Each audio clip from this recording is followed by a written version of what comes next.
Welcome to the What Anyone Can Do podcast with Leo Bottary and me, Randy Cantrell. This show picks up where our previous show, You're the Peer, left off, highlighting the simple truth that who you surround yourself with matters, and that if we enlist the support of others, give back to those who give to us, and pay it forward for the next generation, we can do anything. Author and keynote speaker Leo Bottary and I talk with a diverse group of thought leaders who will share stories and insights that will help you succeed in business and in life. How? By doing the things anyone can do, but most of us never will.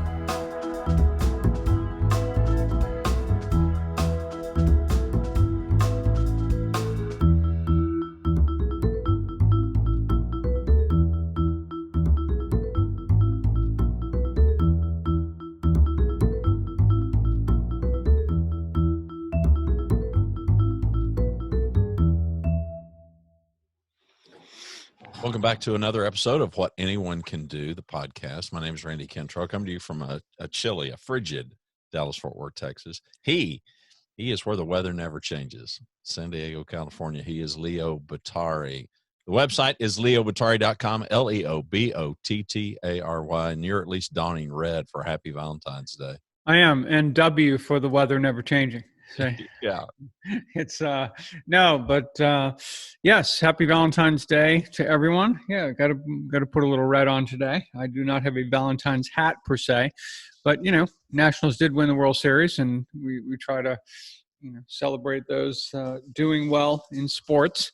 In fact, I think hey, anyone, as you know, I think anyone who wants us to don a hat on the podcast, hey, send one along.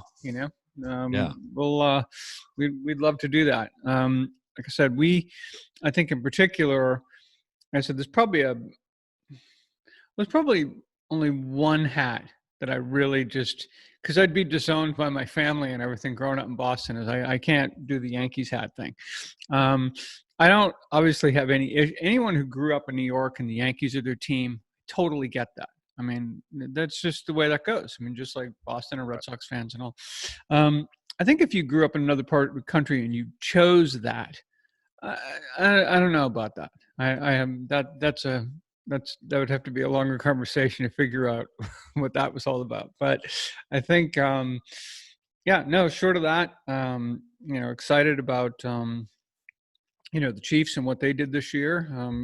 We'll be heading into March Madness and into the late spring, early summer playoffs for the NHL and the NBA soon enough as well. And some good stuff going on. Yeah.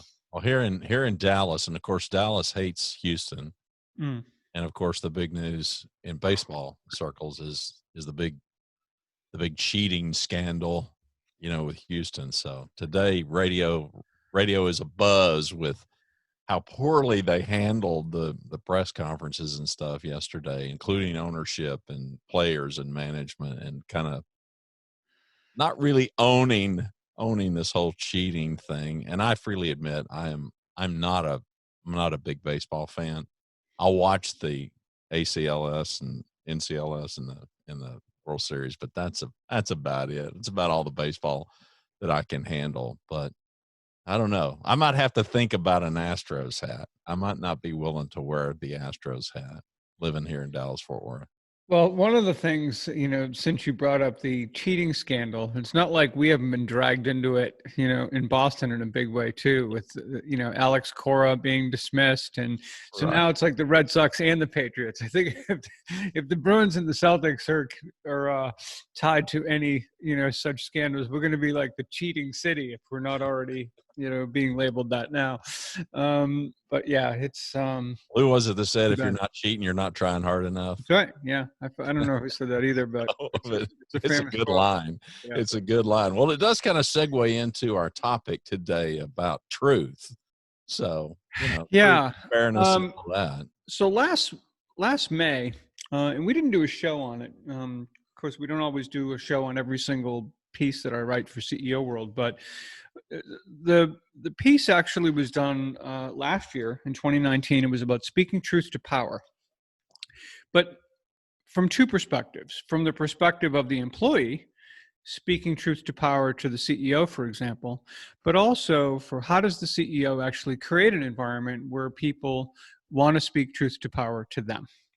Because, you have all these things happening in the field and all this stuff. The last thing you need is your employees afraid to come to you telling you the bad news because they adopt this kill the messenger type of mentality. And I think, regardless of your politics, and this would be the same for me if this were a Democrat or Republican administration, but right now there's no question, and I think it's no matter what side of this you're on, you've got a president where speaking truth to power to this president isn't exactly the most inviting proposition, and probably not the greatest leadership example we could be getting right now. So I did kind of think maybe as we think about our own organizations and our own companies, not to have this mentality of kill the messenger, or for people to be afraid that they will be killed or humiliated or God knows what will happen to them if they do speak truth to power, but that we have an honest exchange so that everybody is more effective, that leaders are operating with the information they need and employees are feeling heard. And so I think that kind of goes to and I'm actually going to look at it because there's 10 of them, so I'm not going to try to pretend that I'm going to knock out these 10 in exact order. We need to walk through some of these. Yeah, I do. I want to walk through them all because I think when we think about as an individual, how do I go about speaking truth to power? What does that look like? And I think in the piece, really talked about it in terms of one, trust yourself, have the confidence, in your expertise, your understanding of the situation, and in at least the recommendations you're providing, assuming that you are actually not only seeing a problem, but maybe seeing some, at least thought starter ideas for how to address it. And this is from the viewpoint of you as the leader, you as the CEO. This is for me as an employee. Okay. I got to trust myself that, I'm seeing certain things going on here I'm going to do that. I think second is know your audience. You've got to know your CEO in terms of what his or her priorities are and how they tend to see the world and think of the world. And I think framing whatever you're bringing on their terms, I think is helpful. Being prepared is also a big part of that. Know the situation well. Understand that you're going to get a lot of questions, and you have to be able to back up, answer those questions, and hopefully provide some data or experiences or stories or anecdote, whatever, that back that up.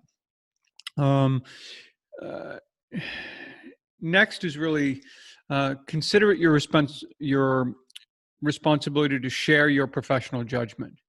When you're hired to do a job, you're not hired to see things and not say anything. You're hired for a specific reason, that you bring something to the table, and it's your job really to add value. I think when you think about it, if you don't say anything and then something goes wrong, I don't know where you go with that. Where do you say, oh yeah, I saw that, and yeah, I knew that was going to be a disaster, and but I didn't say anything about it. It's like, well, I don't need you here then. I want someone who actually will say something when these things come up. Make your point succinctly. Don't bury the lead. Here, in other words, if you've got something you're bringing to the table, don't, tell it in a once upon a time, type format. I mean, just say, here's what we're talking about, and then take it from there. Start with the headline. I think the CEO needs to understand that you're doing this in the broader interest, not self-interest. You're not doing it because you're trying to gain a personal advantage here or do anything like that, but it's really about the company, about the enterprise, about making sure that whatever we're all trying to do together as an organization is being upheld. And basically persuade. It isn't enough, I think, to bring something to someoe's attention, have strong feelings about it, but then as soon as they ask you a question or they push back a little bit, say, oh yeah, no, just kidding. like, like this is where you've got to step up. Oftentimes when you're getting challenged, it's not that someone's disagreeing with you. They are actually just trying to, make sure they understand where you're coming from better. And the more that you articulate that position in a way that has confidence, the better off for everybody. I think being patient is really important too. Oftentimes what'll happen is I'm bringing something to a CEO. Now I've thought about it for quite a long time and I've experienced it and all that.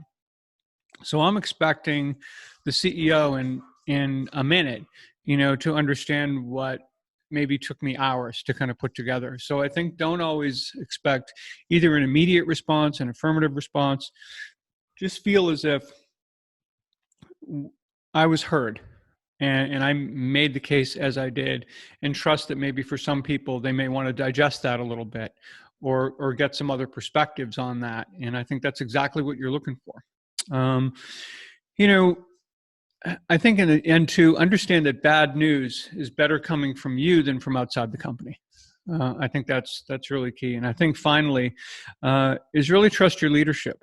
There are times when you may be sharing something and, the CEO will take your point of view from your particular lens in consideration as they are hearing all kinds of things from all kinds of other points of view. And they are basically charged with having to make a decision for an entire organization that's based on considerations that may not be obvious to you or may not even be visible to you. So I think this is where you've got to trust your leadership in that regard. Now, for leaders out there, so how do you actually now create an environment where people would actually want to come to you and do all those things? It's one thing, for you to feel all of those 10 things. It's another thing to realize, man, but if I tell this person that, I'm going to be in big trouble, or I'm going to be looked at as I'm not on the team, or I'm a dissenter, or I've got a bad attitude, or whatever, right? So I think for the CEO, it starts to be about trust your people, right? Trust that when they come to you, they're giving you their best judgment based on their expertise and their specific vantage point. They may not have a lens on the whole situation. So you got to recognize that it took a lot of generosity and courage for them to come to you and do that. And I think to acknowledge that is really important. Two, you hired them for a reason. They weren't there just to, execute your every, whim and command without question.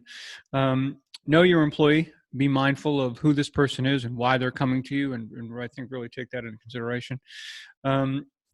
Be patient.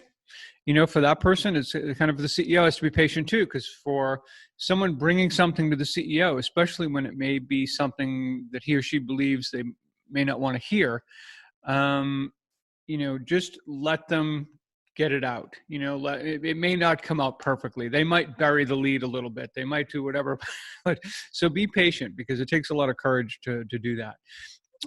Definitely be open to listening and understanding their full point of view. And definitely after you listen, I think use appreciative inquiry to learn more. And, and doing so in a fashion that is supportive as opposed to putting them on the defensive, I think really becomes really key. Consider it your default position that their motives are in the broader interest and not the personal interest.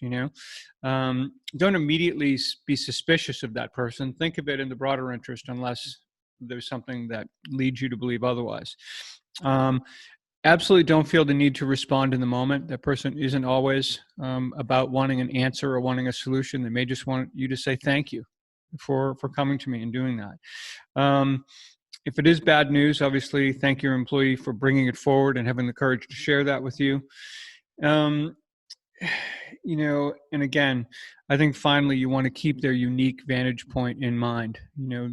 Even though they are giving their recommendation, which may not be overall the way you end up taking action, but it's because they're operating with a different set of data than you are on this. And you have to consider that with the set of data that they're operating from, then this is, I can see how they reached that conclusion, right?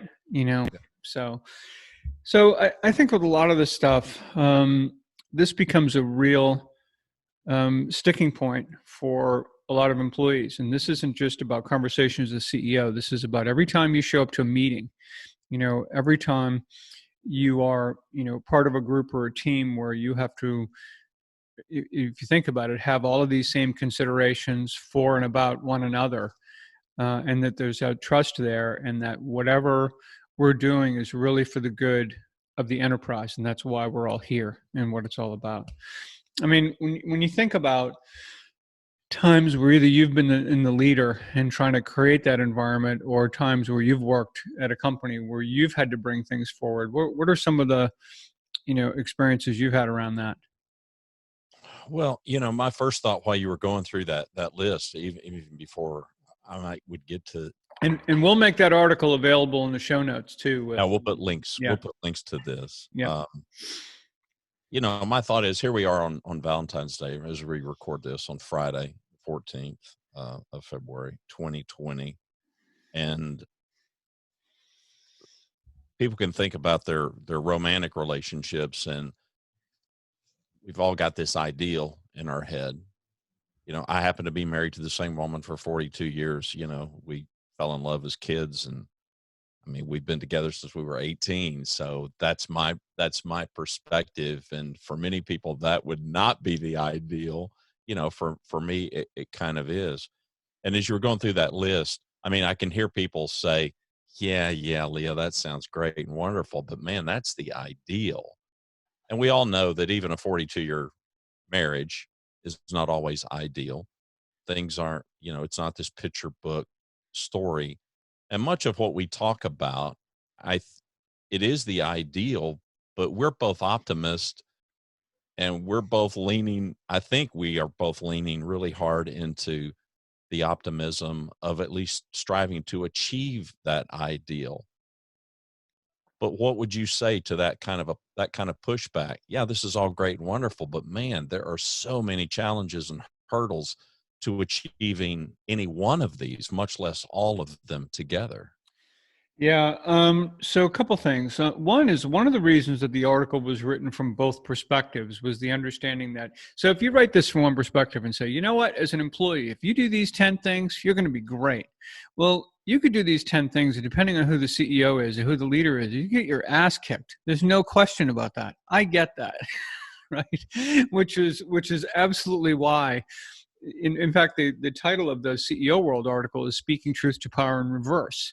The real point of it is kind of to re-outline what employees should think about and how to responsibly bring information to your leadership. Because I do think that that's very, very important. And I do think that you're in a bit of an indefensible position when you see something or recognize something or see a glitch in something and don't say it and allow it to fail. I don't think there's any question about that. Right. However, the message really, and for CEO World, was to CEOs or to leaders, and hopefully they pass that on to some of their C-suite and team leaders as well, which says, you know what, it's fine to say, oh, you can come and talk to me anytime you want about anything, but it's another thing to actually act and behave in a way that makes that environment, provides the psychological safety that someone needs in order to do that. So that's precisely why, I really wanted to attack that from both sides, because I think it's essential for leaders to recognize, it's important. I remember talking with Bob Pittman in writing The Power of Peers, and he was fascinating in terms of his philosophy as CEO when he was talking about, iHeartMedia, and basically talking about the importance of embracing the dissenters, so instead of having these side conversations around all the time and these kind of ringleaders that can get created that we've talked about, bring them right to the center of the table and say, all right, there's this initiative we're doing. You guys see all kinds of faults with it. Let's get them out. Let's talk about what they are. And then it's basically like, okay, so if we could eliminate these 2 or 3 things, you think this is going to be successful? And okay, all right, good. Let's get rid of those 2 or 3 things, and we go from there. So now you put people in a position where instead of just complaining from the cheap seats, about, what initiative's going on. Now you get them involved to do the necessary things to make it possible. And you turned them from that ringleader that we've talked about to an actual leader in the company. And I think it's brilliant the way he thinks about that. But that is all has to be done in a culture that allows for those dissenters, if you will. I don't necessarily love that word to label people quite that way, but you know what I mean? At least they're dissenting about something that's a particular initiative. Clearly they are not dissenters broadly, right? Because then you don't want those folks in your team. But what you do want are people who are absolutely on the team, but that doesn't mean being on the team is cheer for everything, rah, rah, rah, no matter what it is all the time. It's recognizing and understanding, hey, there are some little things here. This is super well-intentioned. This is 95% awesome, but there's some things that we need to address. And being able to bring those forward, a leader who invites that, it's just worth its weight in gold. And I don't know what you're thinking also, if you're paying people all this money, and not only you don't listen to them, but you don't even create an environment where they would want to talk to you anyway. Right. So. Right. Well, and for me, it seems like it's largely its intention, but there's a big how to component. And so this lifelong commitment to our learning, whether we are an employee or whether we are a leader. I mean, one phrase that really stuck out in this list for me was appreciative inquiry to learn more. I'm not going to say that that's not a skill that some people may have it innately, but I think the vast majority of us, we've got to learn that. We've got to learn how to express appreciative inquiry as opposed to just jumping right in the middle of somebody because we don't agree with what they just said.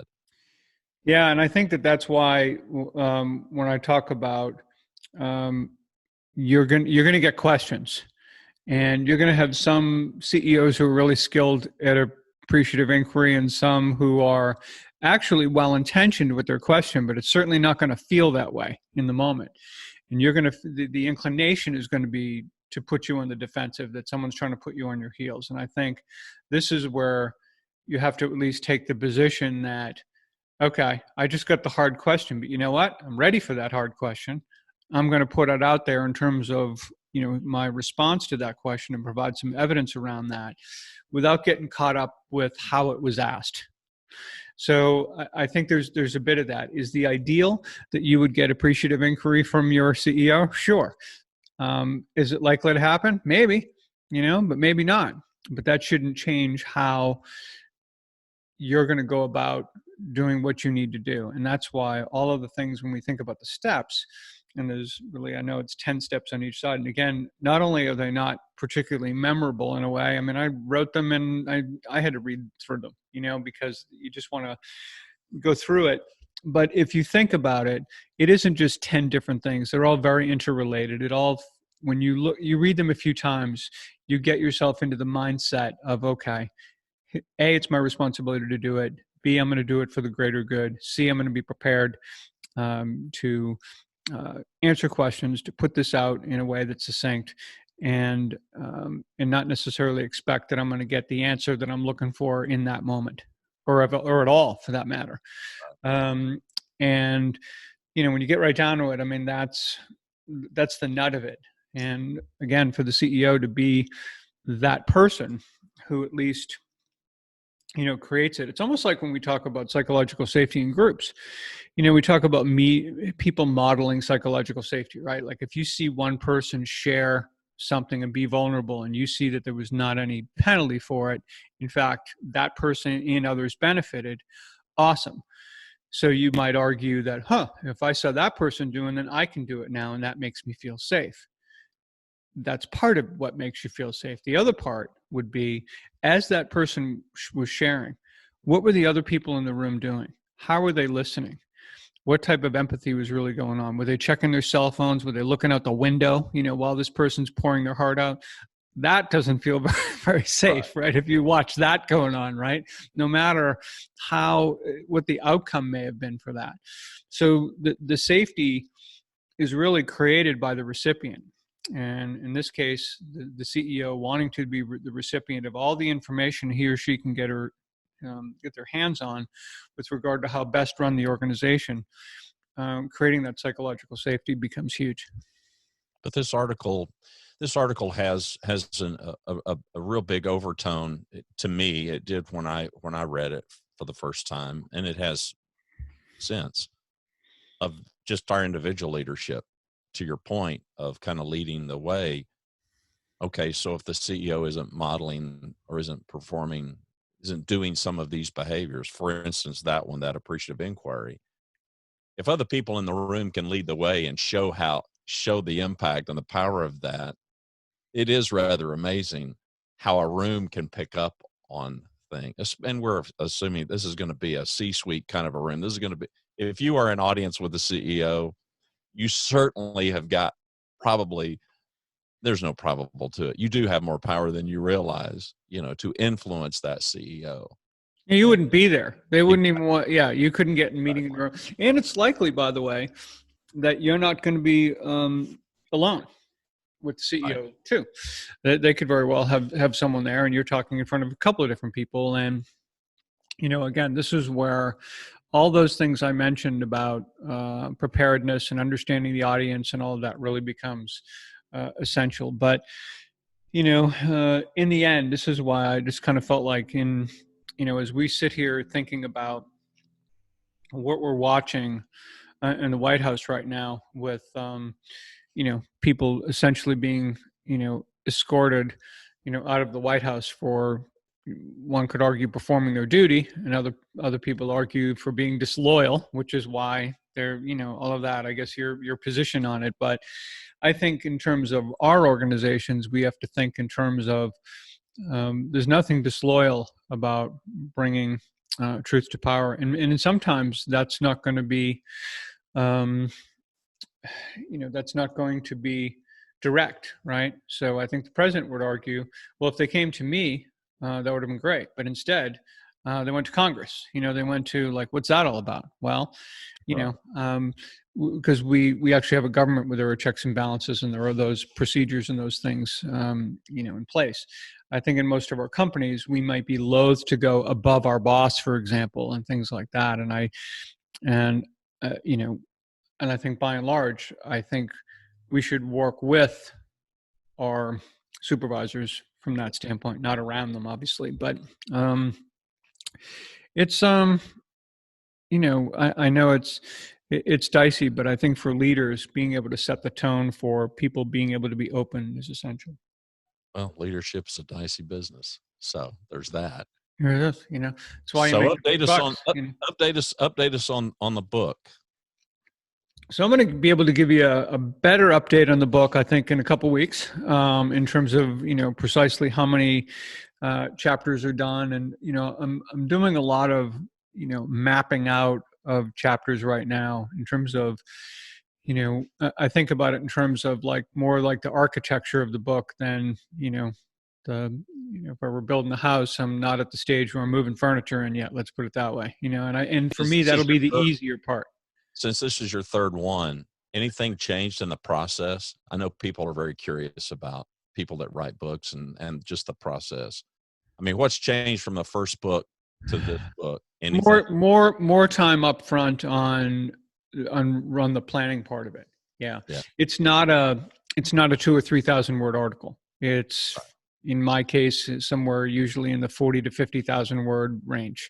So when you're writing something of that length and you're trying to do it in a way that's coherent, and you're breaking it up in a way that for someone who is looking at this content for the first time, it becomes digestible and relatable and all, then that takes work to make that happen. So it's not about just taking what's in my head and dumping it out into some pages and with the hope that people are going to crawl inside whatever I'm thinking about.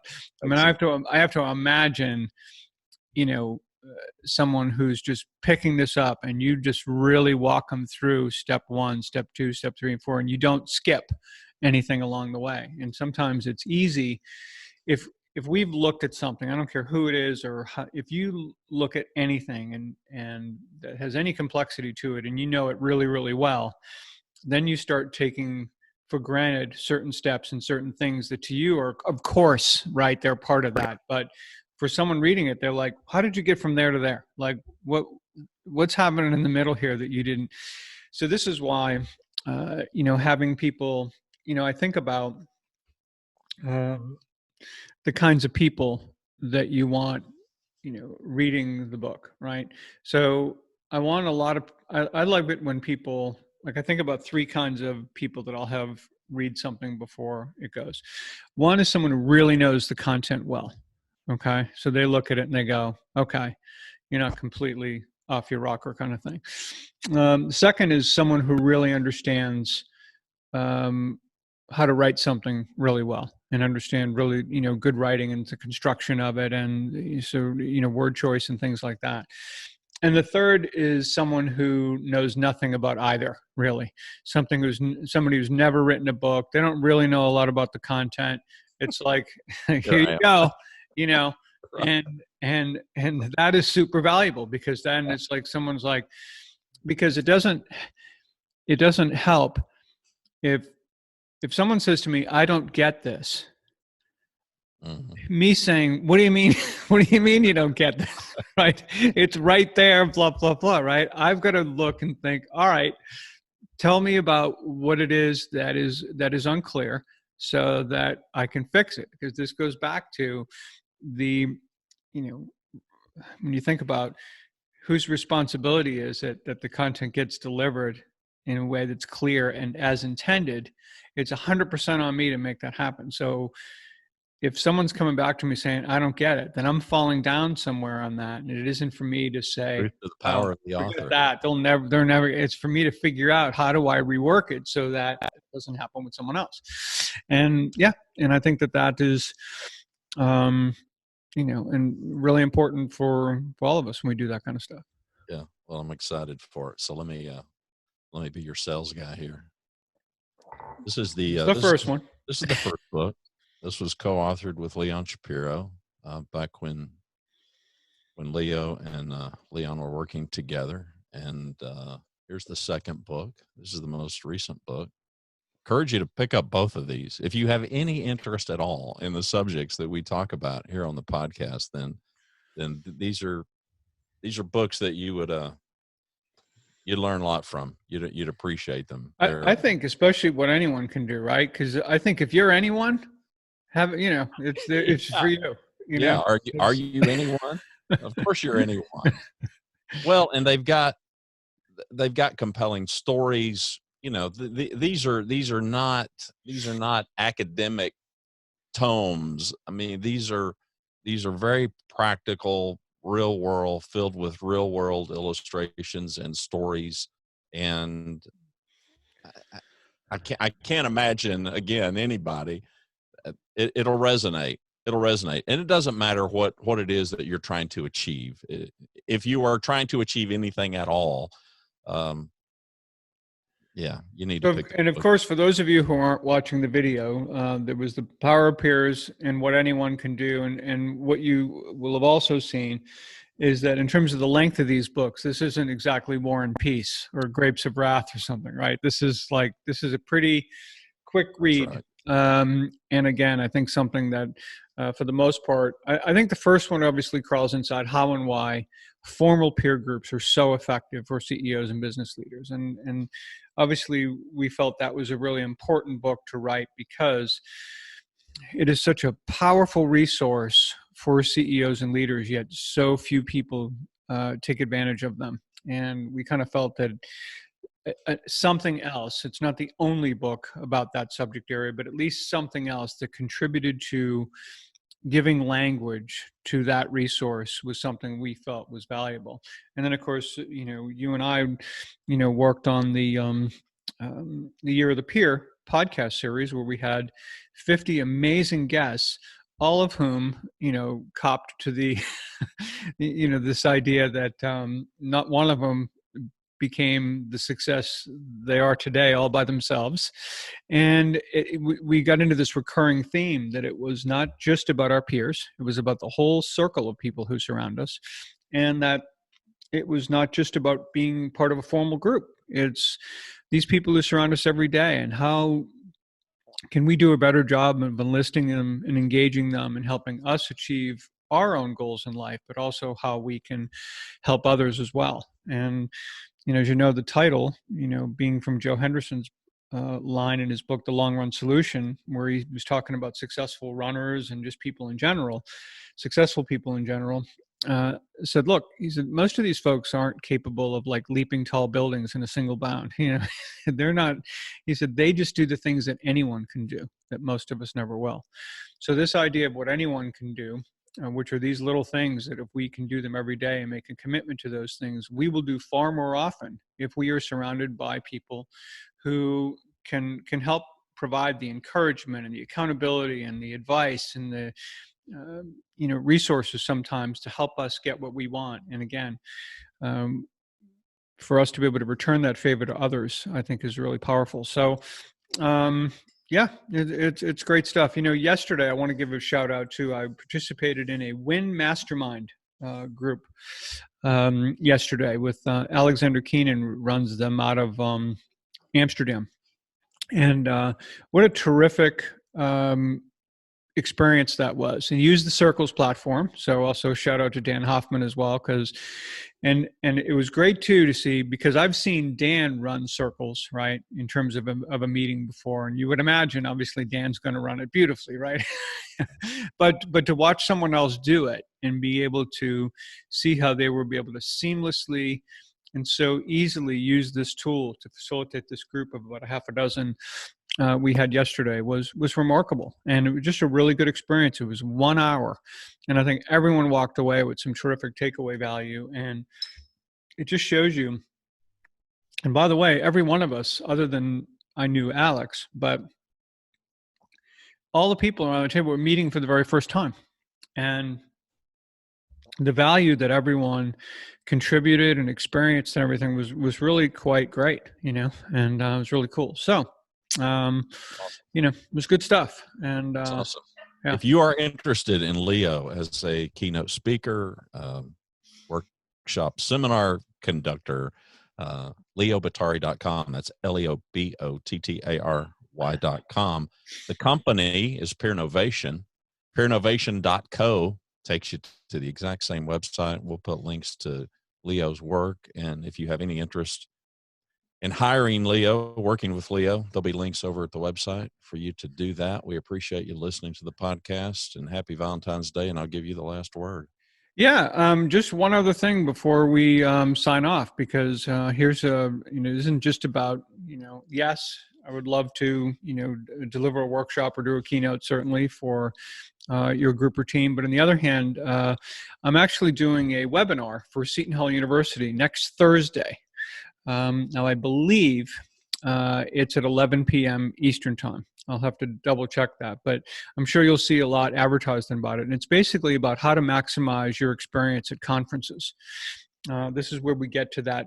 We've had this discussion where, research basically says that you will forget 70% of what was put in front of you at a conference within 24 to 48 hours. And of course, that number plummets, as the days goes on and you get sucked into your work. So what we're going to be talking about is how to go from basically forgetting 70% of what you learned to remembering 70% of what you learned and actually doing something with it. And the key to it, as you might imagine, spoiler alert here, are not the leaders and the workshop facilitators and the keynoters and all that. Your greatest resource for making that possible are the other attendees at the conference. They're your peers. And so we're going to dive into that during the webinar, and I'm really looking forward to it. So with that, happy Valentine's Day to everyone, and we will see you next week. Bye now.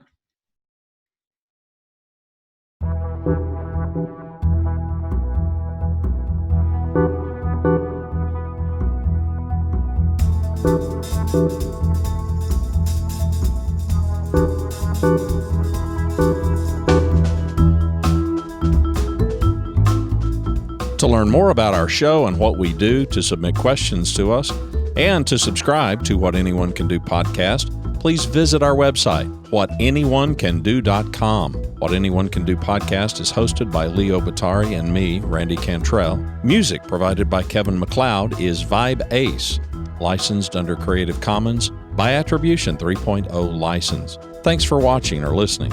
We hope you'll share the podcast.